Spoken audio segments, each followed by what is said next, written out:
இப்போ வந்து எப்படி உங்களுக்குள்ள ஒரிசா தரிசனம் வந்துச்சு? 99ல் வந்து கிரகாம் ஸ்டெயின்ஸ் இறந்த டைம் அந்த நியூஸ் கேட்டோம். கேட்டதுக்கப்புறம் எனக்கு ஒரு பாரம். அதுக்காக நான் ஜெபிக்க ஆரம்பித்தேன். ஆண்டவரே இந்த மாதிரி ரொம்ப எந்த இடம் நம்ம ஆல்ரெடி நிறைய இடத்துல பண்ணிகிட்ருக்கோம், அது இல்லாமல் புதுசாக ஒரு இடத்துல நம்ம ஏதாவது ஒன்று பண்ணணுமே அப்படின்னு சொல்லிட்டு ஜெபம் பண்ணும்போது ரொம்ப பாரமாக இருந்துச்சு.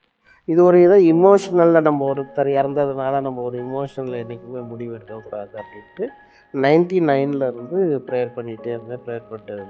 2005ல் வந்து அண்ணன்ட்ட அகஸ்டின் அங்கிள்கிட்ட சொன்னேன். அவர் இன்னொன்று இப்போ பார்க்கலாம் வெயிட் பண்ணாரு. அப்புறம் கல்யாணம் முடிஞ்சிச்சு. அப்போ சொன்னேன் இன்னும் 1 இயர் வெயிட் பண்ணு அப்படின்னாரு. உடனே 1 இயர் வெயிட் பண்ணதுக்கப்புறம் உண்மையாலுமே உனக்கு அந்த பேர்டன் இருக்கானன்ற பார்த்தேன். ஓகே அப்படின்னு சொல்லிட்டு அவர் 2-3 கான்டாக்ட் கொடுத்தாரு, நீங்கள் போங்க அப்படின்ட்டு. அப்புறம் அதில் சர்ச் பண்ணிவிட்டா காட்ஸ் கிரேஸ் பிளெஸ்ஸிங் வித் மிஷனில் போயிட்டு ஜாயின் பண்ணி அங்கே ஊழியத்தை எப்படின்னா பிஓஎம்மில் இருந்து ரிசைன் கொடுத்துட்டு ஒரு 21 டேஸ் ஃபாஸ்டிங் போட்டு நாங்கள் 2 பேரும் ஹஸ்பண்ட் ஒய்ஃபு ஜெபம் பண்ணோம். அப்போ தான் போயிட்டு பக்கத்தில் ஒரு கடையில் போயிட்டு ஒரிசா மேப் வாங்கிட்டு வந்துட்டு அதை மாட்டிட்டு, ஆண்டவரே நான் எந்த டிஸ்ட்ரிக்ட்டுக்கு போகணும். ஆனால் என் மைண்டில் மட்டும் ஒரு காரியம் இருந்துச்சு, ஆனால் நம்ம வந்து எல்லா இடத்துலையும் போய் பண்ணுற மாதிரி ஒரு மெயின் இடத்துக்கு போகணும் அப்படின்ற ஒரு மைண்ட் இருந்துச்சு.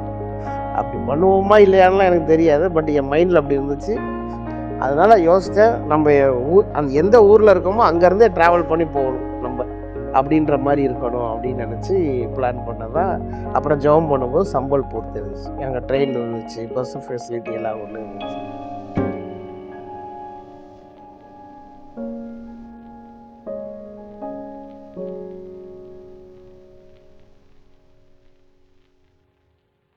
இப்போ வந்து எப்படி உங்களுக்குள்ள ஒரிசா தரிசனம் வந்துச்சு? 99ல் வந்து கிரகாம் ஸ்டெயின்ஸ் இறந்த டைம் அந்த நியூஸ் கேட்டோம். கேட்டதுக்கப்புறம் எனக்கு ஒரு பாரம். அதுக்காக நான் ஜெபிக்க ஆரம்பித்தேன். ஆண்டவரே இந்த மாதிரி ரொம்ப எந்த இடம் நம்ம ஆல்ரெடி நிறைய இடத்துல பண்ணிகிட்ருக்கோம், அது இல்லாமல் புதுசாக ஒரு இடத்துல நம்ம ஏதாவது ஒன்று பண்ணணுமே அப்படின்னு சொல்லிட்டு ஜெபம் பண்ணும்போது ரொம்ப பாரமாக இருந்துச்சு. இது ஒரு இதை இமோஷனலில் நம்ம ஒருத்தர் இறந்ததுனால நம்ம ஒரு இமோஷனில் என்றைக்குமே முடிவு எடுக்கக்கூடாது அப்படின்ட்டு 99ல் இருந்து ப்ரேயர் பண்ணிகிட்டே இருந்தேன். 2005ல் வந்து அண்ணன்ட்ட அகஸ்டின் அங்கிள்கிட்ட சொன்னேன். அவர் இன்னொன்று இப்போ பார்க்கலாம் வெயிட் பண்ணுன்னாரு. அப்புறம் கல்யாணம் முடிஞ்சிச்சு. அப்போ சொன்னேன் இன்னும் 1 இயர் வெயிட் பண்ணு அப்படின்னாரு. உடனே 1 இயர் வெயிட் பண்ணதுக்கப்புறம் உண்மையாலுமே உனக்கு அந்த பேர்டன் இருக்கானன்ற பார்த்தேன். ஓகே அப்படின்னு சொல்லிட்டு அவர் 2-3 கான்டாக்ட் கொடுத்தாரு, நீங்கள் போங்க அப்படின்ட்டு. அப்புறம் அதில் சர்ச் பண்ணிவிட்டா காட்ஸ் கிரேஸ் பிளெஸ்ஸிங் வித் மிஷனில் போயிட்டு ஜாயின் பண்ணி அங்கே ஊழியத்தை தொடங்க ஆரம்பிச்சேன். இப்போ பிளெஸ்ஸிங் யூத் மிஷனில் மூலமாக நீங்கள் ஒரிசாவுக்கு போனீங்க. எவ்வளோ நேரம் நீங்கள் பிளெஸ்ஸிங் யூத் மிஷனோடு இருந்தீங்க? ஒரு 5 வருஷம் இருந்தேன். எந்த மாதிரி ஊழியம் செஞ்சுட்டு? அங்கே எல்லாமே மிக்ஸ். அது நிறைய சர்ச் பிளான்டிங் தான். சில்ட்ரன்ஸ் ஊழியம் ரொம்ப கம்மியாக இருந்துச்சு. நம்ம எதிர்பார்த்தல எப்படின்னா ஜெம்ஸில் ரொம்ப ஃப்ரீ ஹேண்டாக பண்ண மாதிரி அப்படி ரொம்ப பண்ண முடியல. அங்கே நிறைய டிவிஷன், நிறைய இந்த ஒர்க்குனா இவங்க பண்ணும், இவங்க பண்ணும் அப்படின்ற மாதிரி ஒரு இது. 2வது நாங்கள் போனதுக்கப்புறம் ஒரு பெரிய சேஞ்சஸ் என்ன அப்படின்னா, ஜெம்ஸில் இருந்த வரைக்கும் 1000 பிள்ளைங்க மத்தியில் நான் ப்ரோக்ராம் பண்ணிடுவேன். அசால்ட்டாக ஒரு ஆள் நின்று 2 பேர் இருந்தே நாங்கள் பண்ணுவோம்.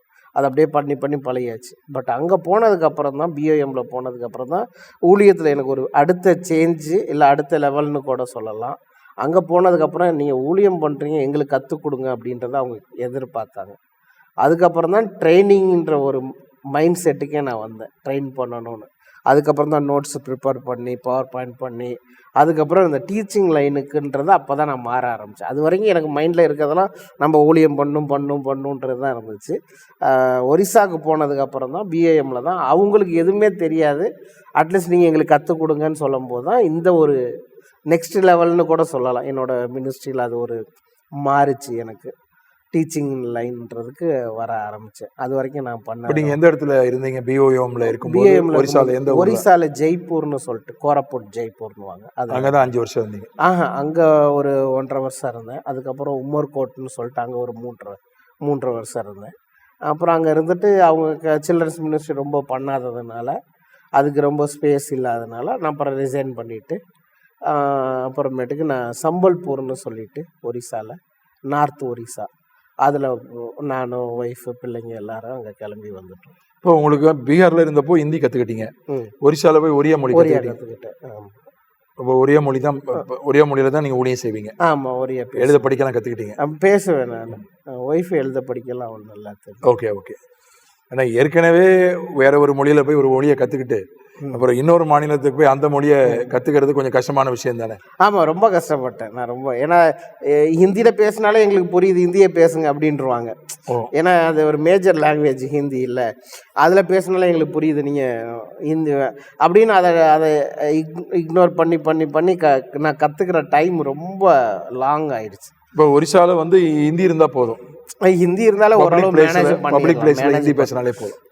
ஈவன் சர்ச்சஸ்ல கூட மக்கள் கிராமங்களில் பெண்களுக்கு புரியுமா ஹிந்தி? அங்கே புரியாது. பட் இப்போ என்னன்னா அவங்க சேனலை காட்டிலும் இந்த ஹிந்தி சேனல் பார்த்து பார்த்து அவங்களுக்கு புரியும், ஆனால் ரிப்ளை பண்ண முடியாது. அதான் ஒன்று. ஆனாலும் நீங்கள் ஒரிசா மொழி கற்றுக்கிட்டேன். இப்போ தனியாக நீங்கள் ஒரு ஊழியம் ஆரம்பிச்சிங்க. ஏன்னா வந்து சிறுவர் ஊழியம் தான் உங்கள் தரிசனம். அதனால பிஓஎம்ல அதற்கு அதிக வாய்ப்பு இல்லை அப்படின்ற ஒரு சூழ்நிலை இருந்ததுனால தனியாக ராக்ன்ற பேரில் reach out children's for kingdom அப்படின்ற சிறுவர்களை ராஜ்யத்திற்காக சந்தித்தல் அப்படின்ற ஒரு ஊழியம் ஆரம்பிச்சிங்க. இப்போ ஜெம்ஸில் இருந்தீங்க, அங்கே வந்து உங்களுக்கு ஜெம்ஸ் உங்கள் பொருளாதார தேவை கொடுத்தாங்க, உங்களை பொருளாதார ரீதியாக தாங்கினாங்க. பிஓஎம் பொருளாதார ரீதியாக உங்களை தாங்கினாங்க. இப்போ சுயமாக ஒரு ஊழியம் செய்கிறதுக்கு அப்போ பணம் தேவை, குடும்பத்துக்கு பணம் தேவை, ஊழியத்திற்கு பணம் தேவை. எப்படி அந்த ஒரு விசுவாச அடியே நீங்கள் எடுத்து வச்சிங்க நீங்களும் உங்கள் மனைவியும்? இவ்வளோ தூரம் நடத்தினவர் அதை நடத்த மாட்டாரான்னு ஒரு எப்படின்னா, பிஓஎம்ல இருந்து ரிசைன் கொடுத்துட்டு ஒரு 21 days ஃபாஸ்டிங் போட்டு நாங்கள் 2 பேரும் ஹஸ்பண்ட் ஒய்ஃபு ஜெபம் பண்ணோம். அப்போ தான் போயிட்டு பக்கத்தில் ஒரு கடையில் போயிட்டு ஒரிசா மேப் வாங்கிட்டு வந்துட்டு அதை மாட்டிட்டு, ஆண்டவரே நான் எந்த டிஸ்ட்ரிக்ட்டுக்கு போகுது, எனக்கு வந்து என் மைண்டில் இருந்துச்சு என்னென்னா, அதுக்கு பக்கத்தில் பிஓஎம்க்கு பக்கத்தில் ஐஇடி இந்தியன் பேர்னா ஐஇடி மிஷன் இருந்தாங்க, பேர் சபா. அவங்க சொன்னாங்க எங்கள்கிட்ட வந்துடுங்க, நீங்கள் சில்ட்ரன்ஸ் மினிஸ்ட்ரி பண்ணுறீங்க, எங்களுக்கு வந்துடுங்க அப்படின்னாங்க. அப்படி நம்ம பிஓஎம்க்கு பக்கத்துலேயே போய் இருக்கவே கூடாது. Indian evangelical mission. உடனே அங்கே போகக்கூடாது, எங்கேயுமே பிஓஎம் பக்கத்தில் நம்ம இருக்கக்கூடாது, ஆனால் தனியாக போகணும், எந்த இடத்துக்கு போகிறதும் ஜெபம் பண்ணும்போது. ஆனால் என் மைண்டில் மட்டும் ஒரு காரியம் இருந்துச்சு, ஆனால் நம்ம வந்து எல்லா இடத்துலையும் போய் பண்ணுற மாதிரி ஒரு மெயின் இடத்துக்கு போகணும் அப்படின்ற ஒரு மைண்ட் இருந்துச்சு. அப்படி பண்ணுவோமா இல்லையானுலாம் எனக்கு தெரியாது, பட் என் மைண்டில் அப்படி இருந்துச்சு. எல்லா கம்யூனிகேஷனும் இருக்கணும், ட்ரெயின் இருக்கணும், பஸ் இருக்கணும். ஏன்னா டக்குன்னு ஏறேன், ஏன்னா நான் கடைசியாக இருந்த பிஓஎம்மில் இருந்த ஃபீல்டில் அங்கேருந்து நான் ரயில்வே ஸ்டேஷனை பார்க்க வரணுன்னாலே 130 கிலோமீட்டர் வந்தால் தான் ரயில்வே ஸ்டேஷனே வரணும். நான் அதுக்கப்புறம் தான் ரயில்வே ட்ராக்கே பார்க்க முடியும். தமிழ்நாட்டுக்கு வரணுன்னா கிட்டத்தட்ட நான் ஒரு 9 hours பை பஸ்ஸில் வந்தால் தான் திருப்பி ரயில்வே நம்ம ட்ரெயினே பிடிக்க முடியும் தமிழ்நாட்டுக்கு வர. அதிலே எனக்கு நிறைய டைம் வேஸ்ட் பண்ணிக்கிட்டே இருந்தேன், ட்ராவல் டைமிங். அதனால் யோசித்தேன், நம்ம அந்த எந்த ஊரில் இருக்கோமோ அங்கேருந்தே ட்ராவல் பண்ணி போகணும் நம்ம அப்படின்ற மாதிரி இருக்கணும் அப்படின்னு நினச்சி பிளான் பண்ணதான். அப்புறம் ஜெபம் பண்ணும்போது சம்பல்பூர் தெரிஞ்சிச்சு, அங்கே ட்ரெயின் இருந்துச்சு, பஸ் ஃபெசிலிட்டி எல்லா ஊர்லேயும் இருந்துச்சு. அங்கே யாருமே தெரியாது, பட் ஆனால் ஜெபம் பண்ணோம், ஆண்டவர் வந்து ஓப்பனிங்கை கொடுத்தாரு. அங்கே ஒரு வீடு கிடச்சிச்சு. ஒரே ஒரு இது, ஆண்டவர் மட்டும் நடத்தினவர் அதை நடத்துவார் அப்படின்ட்டு. அம்மா அப்பா ப்ராமிஸ் பண்ணியிருந்தாங்க, அவங்க அப்போ தான் ரிட்டையர்ட் ஆகியிருந்ததுனால அந்த பென்ஷனில் நான் வேணால் 2000 ரூபா தரேன் அப்படின்னாங்க. 1800 வீட்டு வாடகை, 200 210 எலக்ட்ரிக் பில் வந்துடும். அந்த வீட்டுக்கு எலக்ட்ரிக் பில்லுக்கு ஆள் கொடுத்தாச்சு, சாப்பிட்றதுக்கு ஆண்டவர் கொடுப்பார் அப்படின்னு நினச்சி இறங்கினது தான்.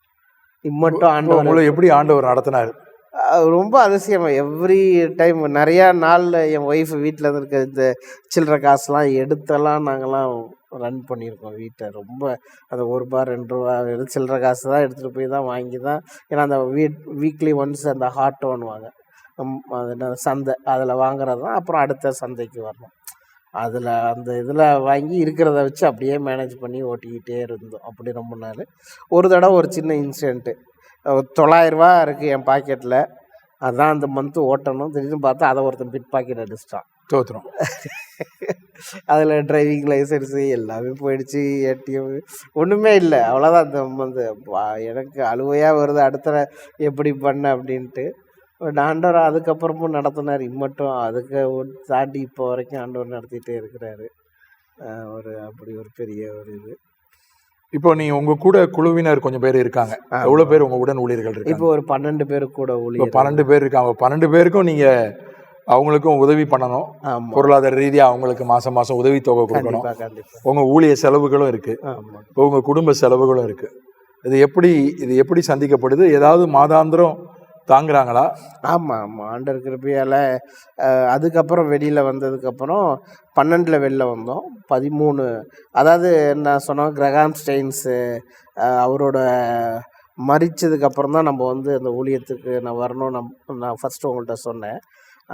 அது ஒரு ஆக்சிடெண்ட்டாகவே கரெக்டாக நான் வந்து வெளியில் வந்தது அவரோட இறந்த நாளில் தான் நாங்கள் ஊழியத்தையே தொடங்கணும். ஜனவரி 23 திருப்பி நாங்கள் ஊழியத்தை தொடங்கணும். 22, 23 தான் வெளியில் வந்து அந்த ஊழியத்தையே தொடங்கணும். கரெக்டாக திருப்பி அதே இருந்தது. அதை நம்ம இது கணக்கு பண்ணி பண்ணலை, ஆண்டவராகவே அதை பிளான் பண்ண மாதிரி இருந்துச்சு ஜனவரியில். அதுக்கப்புறம் தொடர்ந்து கொஞ்சம் கொஞ்சமாக எங்களுக்கு ஒரு சிலவங்க ஹெல்ப் பண்ணாங்க. ஸ்டார்டிங்கில் ஒருத்தவங்க 3 மாதத்துக்கு எங்களுக்கு ரெண்ட்டு தரேனாங்க. அப்புறம் இன்னொருத்தவங்க 2 மாதத்துக்கு நாங்கள் ரெண்ட்டு தரேனாங்க. அப்புறம் அப்படி இப்படின்ட்டே கொஞ்சம் கொஞ்சமாக இருந்துச்சு. அப்புறம் அந்த ஏரியாவில் வந்து 2012 வந்து ஒரு 9 இடத்துல சண்டே ஸ்கூல்ஸ் ஆரம்பித்து நல்லா போயிட்டு இருந்துச்சு. கூட ஒரே ஒருத்தர் மட்டும் அவருக்கு சப்போர்ட் பண்ணணுன்னே ஒருத்தர் மட்டும் சப்போர்ட் பண்ணார். அவருக்கு அந்த ஃபேமிலிக்கு சப்போர்ட் பண்ணி ஊழியம் பண்ணிகிட்டு இருந்தோம். 13 லீவுக்கு நான் இங்கே வரேன், தமிழ்நாட்டுக்கு வந்தேன். வந்தப்போ பார்த்தா எனக்கு ஒரு சின்ன ஆக்சிடெண்ட்டு. சின்னதில் கால் எலும்பு 4 உடஞ்சிருச்சு. அதுக்கப்புறம் லைஃபுக்கு நடக்க மாட்டீங்க அப்படின்ட்டாங்க. அப்புறம் வண்டி ஓட்ட மாட்டீங்க, 2 வீலர் 4 வீலர்லாம் மறந்துருக்கேன்ட்டாங்க. பட் அந்த கேப்பில் எங்கள் அம்மா இறந்துட்டாங்க. அந்த நான் நடக்காத அந்த கேப்பில் என் கூட இருந்த ஊழியத்தெல்லாம் எடுத்துகிட்டு வேறு மினிஸ்ட்ரியில் போயிட்டாப்புல. மினிஸ்ட்ரியும் அவுட்டு, இங்கே அம்மாவும் இல்லை, காலும் நடக்க முடியல அப்படின்னு ஃபுல்லாக பிளாங்காக இருந்துச்சு. அதுக்கப்புறம் தான் ஆண்டவர் திருப்பி ஒரு ஓப்பனிங் கொடுத்தாரு. என் ஒய்ஃபுக்கு ஒரு வசனம் வருது, இரும்பு கதவுகளை உடைத்து பெண்களை தாழ்பால்களை முறித்து ஒளிப்படுத்த வைக்கிற பொக்கிஷங்களை தருவேன். அதே மாதிரி கொடுத்த ஒன் வீக்கில் எனக்கு நான் வாக்கர் தான் வச்சுருந்தேன். கடைசியில் எனக்கு ஜெயிலில் ஊழியத்துக்கு கூப்பிட்டாங்க. நானே கால் இப்படி இருக்குது அப்படின்னு, இல்லை நீங்கள் வாங்க அப்படின்ட்டு காரில் வச்சு ஜெயிலுக்கு போனோம். இப்போ வரைக்கும் ஜெயில் ஊழியம் பண்ணிகிட்ருக்கோம். அப்போ தொடங்கினது ஒரிசால. போய் எப்போ போனாலும் ஆண்டவர் கிருபையால் அந்த ஜெயில் ஊழியத்தை செய்கிறதுக்கு தேவன் கிருபை செய்கிறார். கிட்டத்தட்ட ஒரு 5 ஜெயிலில் போய் ஊழியம் பண்ணியிருக்கோம். இருக்கிற ஒரிசாலே பெரிய ஜெயிலில் எல்லாம் போய் ஆண்டவர் கிருபையால் ஊழியம் பண்ணியிருக்கிறோம். அப்படி அந்த மாதிரி ஒரு பெரிய ஓப்பனிங் ஆண்டவர் கொடுத்துருக்குறாரு. அதுக்கப்புறம் ஸ்லோவாக கொஞ்சம் கொஞ்சமாக அதுக்கப்புறம் கால் உடஞ்சி ரெக்கவர் ஆகி வந்ததுக்கப்புறம் தான் ஊழியத்தை திருப்பி ஸ்டார்ட் பண்ணப்போ ஒருத்தராக திருப்பி என் கூட இருந்த கொஞ்சம் பசங்கள்லாம் படிக்க போயிருந்தாங்க பைபிள் காலேஜ். அவங்களாம் ரிட்டர்ன் வந்தாங்க. உங்கள் கூட ஊழியம் செய்கிறேன் சார்னாங்க. அப்படியே இப்போ வரைக்கும் அவங்க 10 வருஷம் ஆகிடுச்சு. கல்யாணம் முடித்து அவங்க பிள்ளைங்க இருக்காங்க, நம்ம கூட ஊழியம் பண்ணுறாங்க. அப்படி கொஞ்சம் கொஞ்சமாக ஒருத்தராக ஆட் ஆனாங்க. இப்போ 12 பேர் இருக்காங்க. அப்புறம் 16 டியூஷன் சென்டர்ஸ் இருக்குது. அந்த 16 பேர்த்துக்கும் நம்ம மந்த்லி சப்போர்ட் பண்ணுறோம். அது இல்லாமல் டெய்லரிங் சென்டர் இருக்குது. 2 இருந்துச்சு, இப்போ ஒரு சென்டர் ரன் பண்ணிகிட்ருக்கோம். ஜெயில் ஊழியம் நடந்துகிட்ருக்கு.